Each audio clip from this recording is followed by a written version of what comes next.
ሁሉንም ነገር በትክክል ያደረጋችሁ ማለትም ማንበብ ያለባችሁ መጽሐፍ ያነበባችሁ ግቦችን ያወጣችሁ ጠንክራችሁ እየሰራችሁ ነገር ግን አሁንም ህይወት እየታገላችሁ ከሆነ እናም የሆነ የማይታይ ኃይል ከእውነተኛ ስኬታችሁ እያገዳችሁ እንደሆነ ከተሰማችሁ ይሄ የሆነው እናንተ በመታደርጉት ነገር ችግር ምክንያት ሳይሆን ይልቁንስ በመታመኑበት ነገር ነው ይላል የዚህ መጽሐፍ ጻፊ። የዛሬው መጽሐፍም የእናንተን የህይወት ቁልፍ ለመክፈት የሚረዱ የተደበቁ መርሆችን የያዘ ነው። ለዚህም ዛሬ ይዤላችሁ የመጣሁት መጽሐፍ The Secret Code of Success የተሰኘው እንደ ኢሮፒያን አቆጣጠር በ2009 ዓ.ም በኖ ሴንት ጆንስ የተጻፈው መጽሐፍ ነው። ይህ መጽሐፍም ሐሳብ ብቻ ሳይሆን በተግባራዊ ልምዶችና በእውነተኛ የህይወት ጥናቶች የታጨቀ ነው። ወደ ዋናው የመጽሐፉ መርሆችም ከመግባታችን በፊት ግን ከጸሐፊው ጋር በትንሹ ላስተዋውቃችሁ። ኖህ የተለመደ የራስ አገዝ ትምህርት አይነት መምህር ሰው አይደለም። ያደገውም በደሃ ቤተሰብ ውስጥ ሲሆን በልጅነቱ በመንፈስ ጭንቀት ሲታገል ያደገና እንዲያውም ራሱን ለማጥፋትም ያስብ የነበረ ሰው ነው። እናም በትምህርትም የተማረ ቢሆንም ነገር ግን በጣም ዝቅተኛ ስራዎችን ሲሰራ የኖረና ግን ከዚህ የበለጠ መሆን እንደሚችል ሲሰማው ያንንም መለወጥ የቻለ ሰው ነው። ያም ኖህ ህይወቱን የሚቀይር ጥያቄን እንዲጠይቅ አድርጎታል። በዚህም ስኬት የበለጠ መስራት ብቻ ሳይሆን የተሻለ የማመን ጉዳይ ነው ይላል። መጽሐፉም በሶስት ተግባራት የተከፈለ ነው። የመጀመሪያው ስለ ፋውንዴሽን ማለትም ስለ መስፈርቶቹ የሚያወራው ነው። ይህም በስሩ 3 ምዕራፎችን የያዘ ነው። ሁለተኛው ደግሞ ዘኮድ ስለሚለው የሚያወራው ነው። ይህም በስሩ 7 ምዕራፎችን ይይዛል። እሱም የስኬት 7 ደረጃዎች የሚላቸውን የሚያነሳበት ክፍል ነው። ሶስተኛው ደግሞ የመጨረሻዎቹ 3 ምዕራፎች ያካተተ ሲሆን ይሄም ስለ ቀጣይ እርምጃዎች ጸሐፊው የሚያወራበት ነው። ምዕራፍ 1 What's wrong with this picture የሚል ሲሆን ይህም ማለት በዚህ ምስል ላይ ምን ችግር ይታያቸዋል የሚል ነው።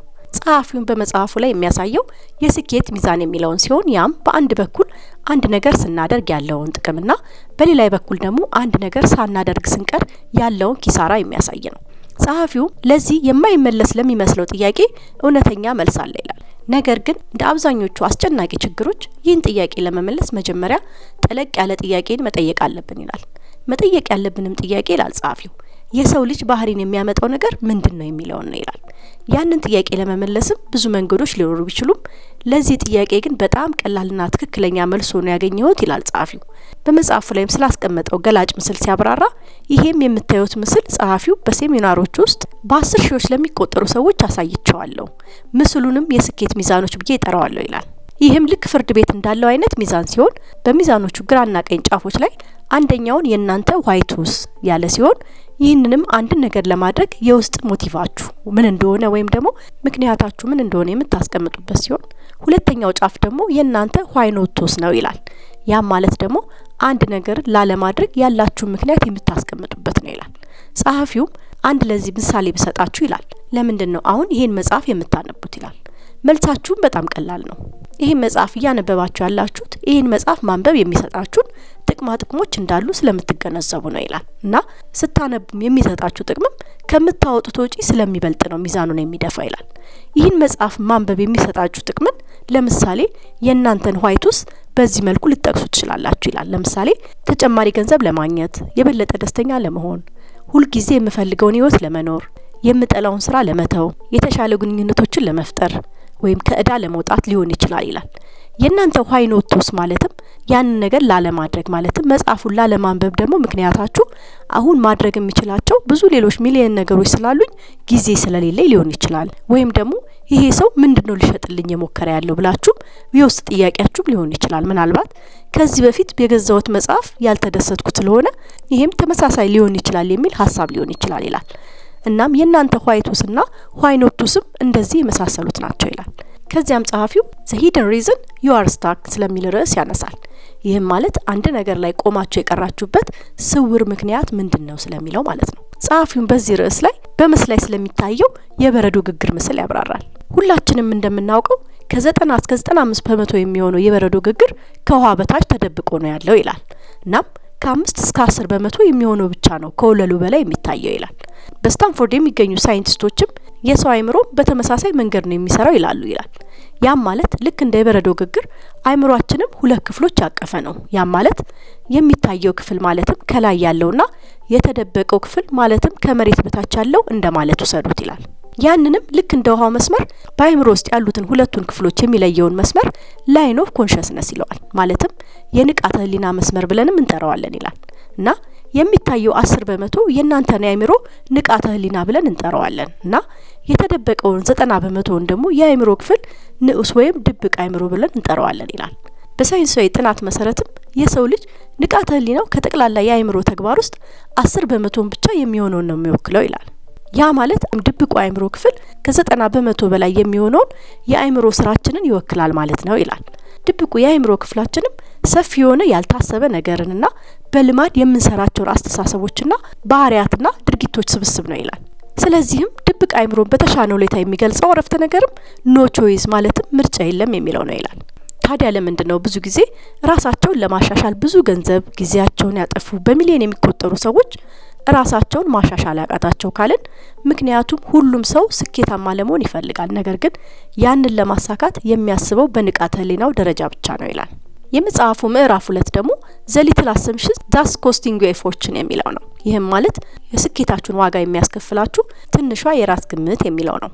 ጸሐፊውም ብዙ ጊዜ እንዴት ከባድ ነገር እያሳለፋችሁ እንደሆነና እየታገላችሁ እንዳላችሁ ታወራላችሁ። ከዛም መካሪዎች ይመክሯቸዋል። በዚህም ምን ማድረግ እንዳለባችሁ ጠቃሚ ናቸው የሚሏቸው ምክሮች ይመክሯቸዋል። ለምሳሌ ግባችሁን አውጡ፣ ግባችሁን በአይነ ህሊናችሁ ተመልከቱ፣ በራሳችሁ እመኑ፣ በኃይል ሳይሆን በብልሃት ስሩ፣ ከዛም ምንም ነገር ማድረግ ትችላላችሁ ይሏቸዋል። ነገር ግን ያንን አድርጋችሁ አሁንም በጣም ተመሳሳይ ውጤት ታያላችሁ። ዋናው ችግር ስራውን መስራት አለመቻላችሁ ሳይሆን ያንን ስራችሁን ለመስራት ሙሉ ለሙሉ የተሳሳተ መሳሪያ ስለተሰጣችሁ ነው ይላል እና ለዛም ነው ያንን አድርጋችሁ ደግሞ ስላልተሳካላችሁ ራሳችሁን እንደገና ትወቅሳላችሁ። እናም ብዙ ጊዜም የሚቀርቡ ብቸኛ መፍትሄዎች የተለያየ ማሸጊያዎች ያላቸው ነገር ግን ተመሳሳይ ዘዴዎች ብቻ ናቸው ይላል። ስለዚህ ግድግዳው ላይ ምስማር ማስገባት ቀላል ስራ ቢመስልም ትክክለኛው መሳሪያ ካልተሰጣችሁ ግን ስራው በጣም ከባድ ይሆንባችኋል ይላል። ጸሐፊውም ለነጻነታችሁ ለስኬታችሁ ኋይቱ ችግሮቻችሁን በሃውቱ ችግሮቻችሁ ለመፍታት ስትሞክሩ ነው ችግሩ ይላል። ይህም ማለት አንድን ነገር ያላደረጋችሁበትን ምክንያት እንዴት ማድረግ እንደምችል ስለማላቅ ነው በሚል ምክንያት ለመፍታት ስትሞክሩ ማለት ነው ይላል። ምክንያቱም ብዙ ጊዜ ራሳችሁን ከስኬት ወደ ኋላ የምትጎትቱ ከሆነ በፍጹም የሃውቱ ችግር የለባችሁም ይላል። ያለባችሁ የለምን ችግር ነው ይላል። ያም ማለት እንዴት ፈተዋል የሚል ችግር ሳይሆን ያንን ነገር ለምን እንደምታደርጉት ያለማወቅ ችግር ነው ይላል። ጸሐፊውም አሜሪካውያን ለሰልፍ ዲቨሎፕመንት ፕሮግራሞች በአመት በቢሊዮን የሚቆጠሩ ዶላሮችን ያጠፋሉ፣ ነገር ግን አብዛኞቹ ካሉበት ፈቀቅ አይሉም ይላል። ጸሐፊው ይሄም ሰልፍ ሄልፕ ሳይሆን ሼልፍ ሄልፕ ነው ይላል። ማወቅ ያለባችሁ በአለም ላይ በጣም የተሳካላቸው ሰዎች ሆነው ነገር ግን እናንተ እንዴት እንደሚሳካላችሁ በፕሮግራም የሚያስተምሯችሁ ሰዎች እናንተ እንዴት እግራችሁን ከፍሬን ላይ ማንሳት እንደምትችሉ በፍጹም በተግባር ሊያሳያችሁ አይችሉም ይላል። ምክንያቱም እነሱ እንደ ልማድ በድብቁ አእምሯቸው ስለሚመሩ ስኬታቸውን ማሳካት ችለዋልና። ሌላው ጸሐፊው በመጽሐፍ ውስጥ የሚጠቅሰው ሀሳብ ደግሞ ዘ 4 ስቴፕ ኦፍ ትራዲሽናል ሰክሰስ ፕሮግራምስ የሚለው ነው። ይህም ማለት የባህላዊ የስኬት ፕሮግራሞች 4 እርምጃዎች የሚለው ማለት ነው። ጸሐፊውም ብዙ ጊዜ ስኬታማ መሆን ይቻላል የሚሉ ፕሮግራሞች የሚሰጧችሁ 4 ደረጃዎች አሉ ይላል። አንደኛው ግቦቻችሁን አዘጋጁ፣ ማለትም የምትፈልጉትን እወቁ። ሁለተኛ ወደ ግባችሁ ለመድረስ እርምጃን ውሰዱ። ሶስተኛው ሂደታችሁን ገምግሙ፣ ማለትም ወደ ግቦች እየተቃረብኩ ነው ወይስ አይደለም የሚለውን ጠይቁ የሚለው ማለት ነው። አራተኛው ደግሞ ካልተሳካ እንደገና ሞክሩ፣ ማለትም ግባችሁ ላይ እስክትደርሱ ድረስ አካሄዳችሁን እያስተካከላችሁ ሂዱ የሚለው ነው። ብዙ የራስ አገዝ መጽሐፎች፣ ንግግሮችና ሴሚናር ላይ ከተሳተፋችሁ እነዚህን 4 ደረጃዎች ደጋግማችሁ ሰምታችኋቸው ይሆናል እና በጣም ጥሩ ይመስላሉ እና አስቀድማችሁም ታውቁት ይሆናል። ታዲያ ካወቃችሁት ለምን አላደረጋችሁም ነበር ይላል ጸሐፊው። ነገር ግን በእውነተኛና ገሃዱ ዓለም ላይ ግን 4 ደረጃዎች ነው ያሉት ይላል።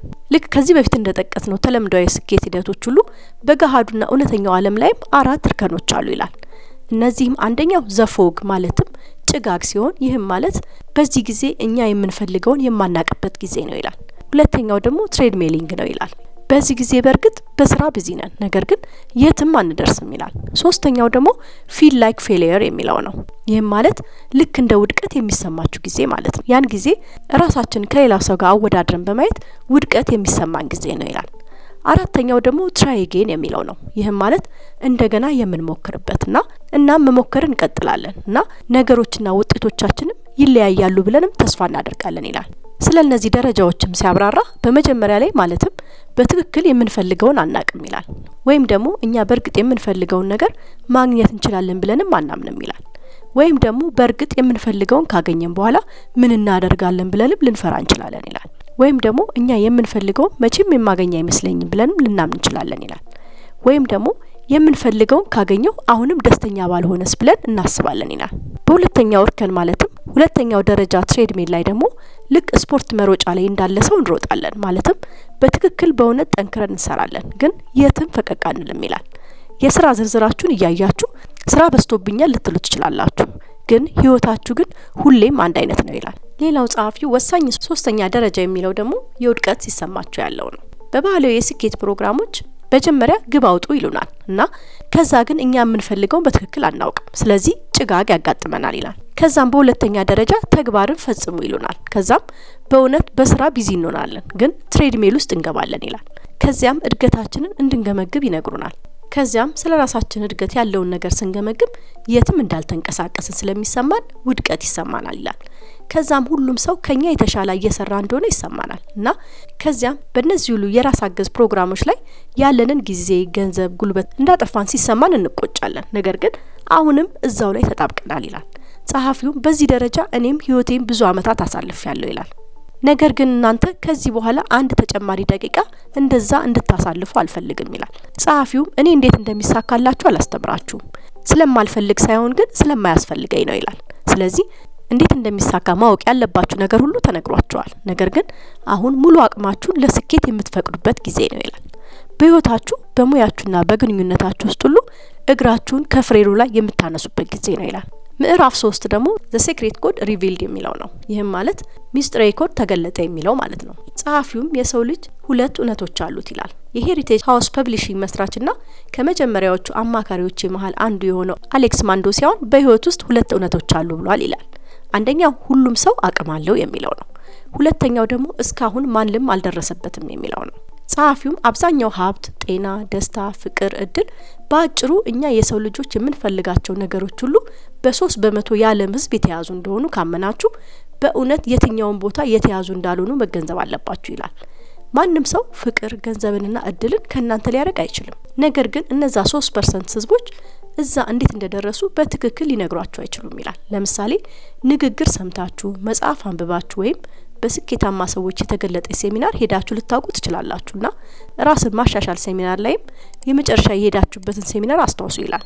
ሽያጫችሁን እንዴት ማሳደግ እንደምትችሉ፣ ንግዳችሁን እንዴት እንደምታሳድጉ ያነበባችሁትንም የመጨረሻ መጽሐፍ አስታውሱ ይላል። ጸሐፊውም ማወቅ ያለባችሁ ሴሚናር፣ መጽሐፍ ወይም ንግግር በእርግጠኝነት ሳያውቀው አንኮንሽስሊ ራሱን ስኬት ላይ ለማድረስ ብቃት ባለው ሰው የተሰጣችሁ ነው።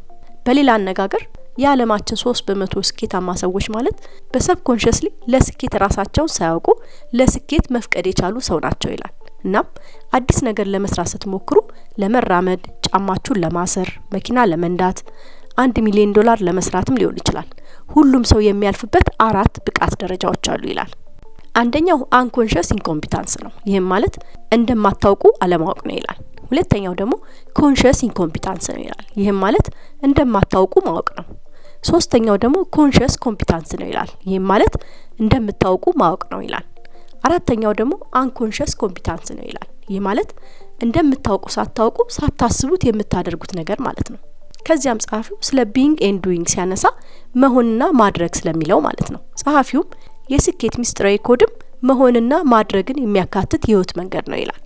ይህም የህይወት ኮድ ነው ይላል። የመሆን መንገድ መጀመሪያ ሲሆን ይህም ማለት ማን እንደሆናችሁ ማወቅ ነው ይላል እና ያተገባበራችሁ መንገድም ከእውነተኛ ማንነታችሁ ጋር መስማማት ሲችል ነው ይላል። እናም መሆንና ማድረግ አንድ ላይ ሲሆኑ ያላችሁ አቅም ሙሉ በሙሉ እንድታሳኩ ይፈቅድላችኋል። ያንን እንዴት እናደርጋለን ካላችሁም የስኬት ሚስጥር ኮድም 7 ደረጃዎችን የሚከተል ነው ይላል። የስኬት ሚስጥራዊ ኮድ ለምን በመጀመሪያ ደረጃ ሚስጥር እንደሆነም ካሰባችሁ እናም ለምን ሁሉም ሰው ይሄን ኮድ አያውቅም ካላችሁ ያም በሁለት ዋና ዋና ምክንያቶች ነው ይላል።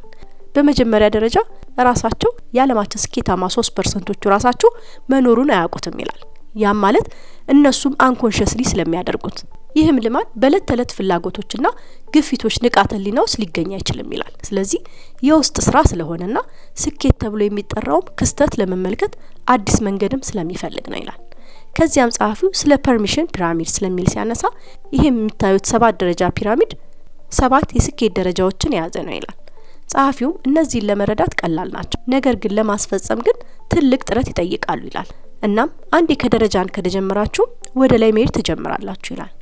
የእናንተን ድብቅ አይምሮም እንደገና በማዘጋጀት ካሁን በኋላ ከሀብት ወደ ደስታ ጎዳና ወደ ኋላ እንዳይጎትታችሁ ማድረግ ትችላላችሁ ይላል። እነዚህም 7 ደረጃዎች ደረጃ 1 አፎርሜሽን ማለትም ለውጦች የሚለው ሲሆን ደረጃ 2 ደግሞ ላቪንግ ሚረር ኤንድ ሴፍ ሄቨንስ የሚለው ነው። ይህም ማለት አፍቃሪ መስታወቶችና አስተማማኝ መጠለያዎች የሚል ትርጉም ያለው ማለት ነው።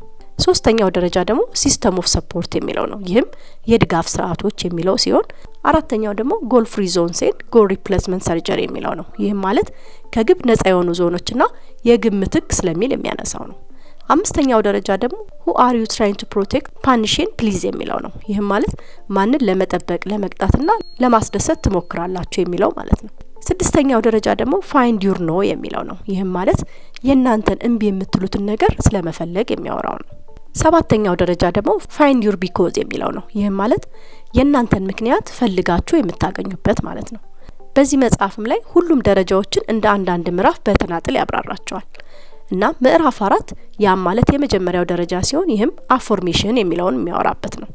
ጸሐፊውም ስለ አፎርሜሽን ማለትም ለውጦች ሲናገር እነዚህም ማለት ኃይል ሰጪ ጥያቄዎች ናቸው ይላል እንጂ በብዙ የሰልፍ ዲቨሎፕመንት መጽሐፍ ላይ እንደምታገኟቸው አፈርሜሽን ማለትም ማረጋገጫዎች አይደሉም። ምክንያቱም ይሄ ወዲያውኑ የእናንተ ድብቅ አይምሮ ክፍልን ከአሉታዊ ወደ አዎንታዊ መቀየር የሚችለው ነው ይላል። ጸሐፊው ማወቅ ያለባችሁ የሰው አእምሮ የሚሰራው ጥያቄዎችን በመጠቀም ነው ይላል። የሰው አስተሳሰብም የሚያጠነጥነው የጥያቄዎችን መልስ የመጠየቅና የመፈለግ ሂደት ላይ ነው። የትራዲሽናል ስኬት አስተማሪዎች የምንፈልገውን ለማግኘት ማረጋገጫዎችን ወይም አዎንታዊ መግለጫዎችን እንድንጠቀም ለ10 ዓመታት ነግረውናል። ችግሩ ግን ራሳችሁ ያላመናችሁትን ነገር ራሳችሁን ለመንገር ስትሞክሩ ብዙ ጊዜ ማረጋገጫዎች በትክክል አይሰሩም። አይምሯችሁ የጥያቄዎች መልሶች መፈለግ ስለሚጀምር ኃይል ሰጪ ጥያቄዎችን መጠየቅ ወዲያውኑ ትኩረታችንን ከሌላ ኔጌቲቭ ነገር ላይ ማንሳት እንችላለን። ጸሐፊውም አፎርሜሽን ሜተድ ብሎ የሚያወራቸውን 4 ደረጃዎች ይገልጻል። አንደኛ መጀመሪያ ምን እንደምትፈልጉ ራሳችሁን መጠየቅ፣ ሁለተኛ ደግሞ ከዛም ያ የምትፈልጉት ነገር እንዳላችሁ የሚገልጽ ጥያቄን መቅረጽ፣ ሶስተኛ ደግሞ ከዚያም አይምሯችሁ መልሱን እንዲፈልግ መተው ነው ይላል። ከዛም አራተኛው ስለ ህይወት ባላችሁ አዲስ ግምት መሰረትም አዲስ እርምጃዎችን መውሰድ ነው ይላል። ከዛም አምስተኛው አፎርሜሽን በማንኛውም የህይወት ዘርፍ ማለትም በገንዘብ፣ በጤና፣ በግንኙነት፣ ክብደት ለመቀነስ፣ ሽያጫችሁን ለመጨመር ወዘተ መጠቀም ትችላላችሁ ይላል። ጸሐፊውም አፎርሜሽንን በመጠቀም የምትፈልጉትን ማግኘት መጀመር ትችላላችሁ ይላል። ጸሐፊውም በዚህ አፎርሜሽን ምዕራፍ ላይ የተማራችሁት የምትተገብሩበት 3 የምትፈልጓቸውን ነገሮች ዘርዝሩ ይላል። ከዛም ለ7 ቀናትም በተደጋጋሚ እነሱን ተገብሯቸው። ለዚህም የተለያዩ ምሳሌዎችን ያቀርባል። ለምሳሌ በትራዲሽናል ራስ አገዝ መጽሐፎች ላይ ለአፎርሜሽን እኔ ሀብታም ነኝ በሉ ይሏቸዋል። ከዛም ደጋግማችሁ ትላላችሁ ግን ውስጣችሁ ይስቅባችኋል ይላል። እረ ሀብታም ናችሁ እያለ ውስጣችሁ ስለሚያታግላችሁ መቼም አይሰራላችሁም ይላል። ነገር ግን በዚህ በአፎርሜሽን ሜተድ ላይ በጥያቄ መልክ ነው የምታቀርቡት ይላል። ለምሳሌም ለምን ሀብታም ሆንኩ? ለምንድነው ሁሌም የምሰራው ነገር የሚሳካልኝ? ለምንድነው ግን እኔ ሁሌም የሚደነቅ የሥራ እድገት የማገኘው? ለምንድነው ሁሌም ገንዘቤ የሚባረክልኝ? ለምንድነው ሁሌም ከምፈልገውና ከምጠቀመው በላይ ገንዘብ የሚኖረኝ? ለምንድነው ሰው ሁሉ የሚወደኝ? ለምንድነው የሁሉ ጤንነት የተሰጠኝ? ለምንድነው ስኬት ሁሌ እኔን የሚከተለኝ? የመሳሰሉት አይነት ጥያቄዎችን አዘጋጅታችሁ በዚህ መልክ ማቅረብ ነው ይላል። ከዛም የድብቁ አይምሯችሁ ሐሳባችሁን ሳትፈልጉት ወደ ፖዚቲቭ ይቀይረዋል ይላል። በዛም ለውጡን ታዩታላችሁ ይላል። ይሄንንም 3 የምትፈልጓቸውን ነገሮች ለቀጣይ 7 ቀናት መርጣችሁ በየቀኑ ደጋግማችሁ በማለት ሞክራችሁ ይላል። ጸሐፊውም 7ቱ ደረጃዎችን በየምዕራፉ ከፋፍሎ ስላቀረባቸው ቀጣይ ደረጃዎቹና ምዕራፎቹን በሌላ ቪዲዮ ይዤላችሁ መጣ ይሆናል። የዛሬውን ግን የዚህ ዘ ሴክሬት ኮድ ኦፍ ሰክሰስ የተሰኘው መጽሐፍ ሪቪው በዚሁ ላብቃ። ቪዲዮ እንደተማራችሁበትና እንደወደዳችሁ ተስፋ አደርጋለሁ። እስካሁን የቻናላችን ቤተሰብ ካልሆናችሁ ሰብስክራይብ በማድረግ ቤተሰብ እንድትሆኑ በማክበር ጠይቃለሁ። እንዲሁም የቴሌግራም ቻናላችንም ተቀላቀሉ። ሊንኩን ዲስክሪፕሽን ላይ ታገኙታላችሁ። ሌላ ደግሞ የተለያየ ለግል እድገት ለቢዝነስ የሚረዱ መረጃዎችን በኢሜይል እንዲደርሳችሁ የጎግል ፎርም ዲስክሪፕሽን ላይ ያስቀምጥን ስለሆነ ሊንኩን እዛ ላይ ክሊክ በማድረግ ኢሜይል አድራሻችሁን በመሙላት ከመረጃው መጠቀም ትችላላችሁ። ይህን ቪዲዮ ለብዙ ሰዎች እንዲደርስ ላይክ እና ሼር እንድታደርጉት በማክበር ጠይቃለሁ። በቀጣይ ቪዲዮም እስክንገናኝ ሰላም ሁኑልኝ።